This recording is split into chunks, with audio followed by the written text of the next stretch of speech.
یہ بتائیے گا کہ بلاول بھٹو کی آج کی سپیچ کے بعد لگ رہا ہے کہ پیپلز پارٹی کے اب اس کے حکومت کے ساتھ چلنا جو ہے وہ مشکل دکھائی دے رہا ہے. آپ کو لگتا ہے یہ نظام چلے گا، ہائیبرڈ نظام؟ نظام کو تو چلنا ہے نا، کیونکہ آپ کو جو ہے وہ پارلیمنٹ پہ تالا نہیں لگانا. بڑے عرصے پارلیمنٹ پہ تالا لگا رہا ہے، چاہے وہ ضیاء کا دور ہو یا کچھ ہو. اس میں پاکستان ہمیشہ پیچھے ہی گیا ہے.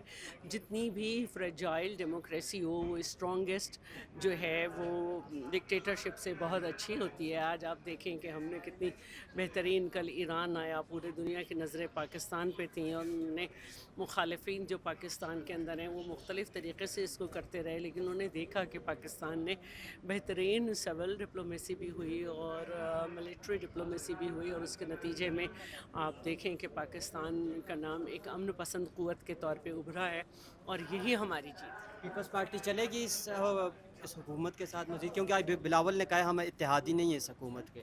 ہم آپ سے کس نے کہا کہ ہم اتحادی ہیں؟ جب آپ پولیٹیکل بیٹ کرتے ہیں تو آپ کو یہ پتہ ہونا چاہیے کہ اتحادی وہ ہوتے ہیں جو کیبنٹ میں بیٹھتے ہیں، جیسے ایم کیو ایم ہے، آئی پی پی ہے.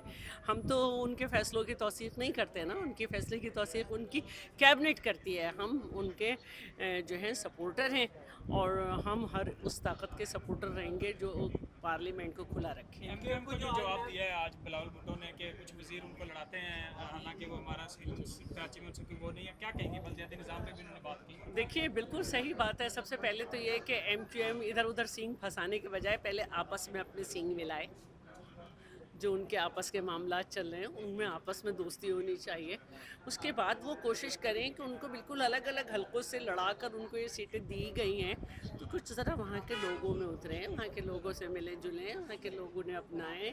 یہ کوشش کرنے کے بجائے وہ آپس میں بھی لڑیں اور پھر فضول باتیں کرتے ہیں کہ وفاق کے حوالے کر دیں کراچی. اب وفاق تو سندھ سے پیسے مانگ رہا ہے اور دیے ہم نے اور دینے چاہیے، ہمارا یہ آئینی طریقہ کار ہے. اب وفاق سے وہ اپنا گورنر نہیں لے پا رہے اور کہہ رہے ہیں کراچی کو حوالے کر دو. تو یہ ساری باتیں جو ہیں یہ ان کو سمجھنا چاہیے کہ وہ جن کے ساتھ کیبنٹ میں بیٹھے ہیں وہ چاہے فیڈرل میں ہو چاہے پنجاب میں ہو، بلدیاتی الیکشن نہیں کرا سکے.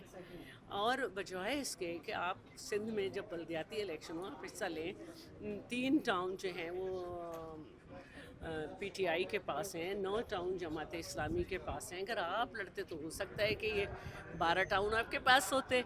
تو بہتر یہی ہے کہ پرائی ہنڈیا میں چمچے چلانے کے بجائے اپنے آپ خواجہ آصف صاحب نے یہ بات کی ہے، خواجہ آصف صاحب نے یہ بات کی ہے کہ راولا کوٹ کے لوگ کشمیری نہیں ہیں،